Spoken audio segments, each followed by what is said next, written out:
maisha yangu ya mpira sijaikuwa na kipindi chenye unafiki mkubwa kama kipindi hiki cha juzi. Yaani nimeona unafiki wa kiwango cha mwisho. Watu wanaosimamia haki za washabiki, wanaojifanya wachambuzi, wanaojifanya wajuzi wa mpira ni takataka tupu. Yaani mijitu imekaa kabisa inatetea eti timu kukimbia masaa mawili kwa hoja ya kikanuni. Yaani watu ni mwadharau. Yaani juzi bado kidogo tukosa magoli na nilikuwa sitaki na mpira, sitaki mambo ya mpira. Puzi mtupu.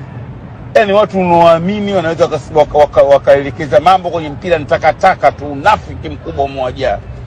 Mnakaa mnatetea ujinga. Watu wanaacha kucheza mechi kwa masaa mawili. Kisa kanuni. Washabiki zaidi ya 30-40 wamelipa vingilio. Watu wamelipia vifurushi vyao, watu wamelipia vingamuzi vyao, wametoka mbali.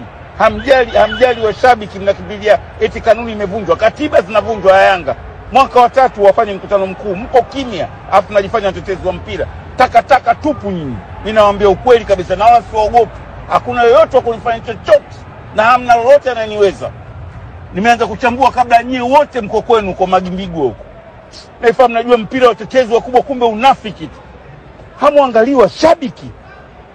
Imagine watu zaidi ya mamilioni wanasubiri mpira. Watu wamelipa vingamuzi, wamelipa pesa zao. Mnang'ania eti kanuni imevunjwa. Yanga wana haki kwa sababu ya kanuni. Mbona mtetee katiba inayovunjwa? Mwaka wa 3 wafanye hata general meeting hapa. Mmekalia unafiki tu. Lakini la FCC kutwa mko mitandaoni. Unafiki mkubwa mmejaa. Mimi nawaita ni wanafiki na hamna cha kunifanya chochote. Mnakaa mnatetea ujinga, hamuangalii fans. Over 100 people wako mitaani wanazungumza mpira, watu mamilioni. Serikali imechagama, imetoa maelekezo.